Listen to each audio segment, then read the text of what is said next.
the ingredients are 2 cauliflowers, 2 onions chopped, 3 cloves of garlic, 2 small potatoes or 1 big potato, about 1.7 liters of vegetable stock, 200 milliliters of heavy cream, and finally for the seasoning, paprika powder, chili powder, pepper and salt.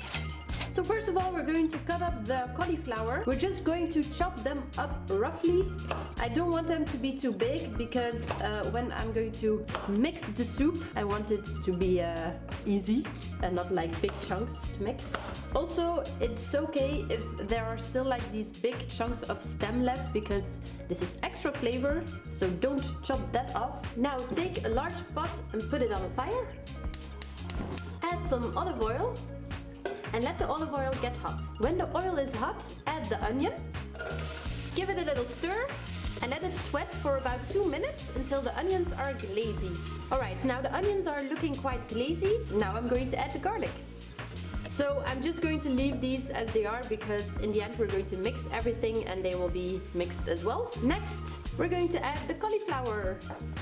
Add everything at once. Give it a very good stir, and now just let it fry for about 3 to 5 minutes to release all of the flavors. You could put a lid on it as well to steam the cauliflower. Next we're going to add the potatoes. I've just chopped them up into 4 so they are easy to blend later. Also we're going to season. We're gonna add some pepper, some salt. Now I'm going to be a bit light on the seasoning now because I can always add some more at the end. Some paprika powder and some chili powder for the kick. Mix it all up. Alright, and now finally it's time to add the vegetable stock. Just pour everything in there. Put it on a high heat.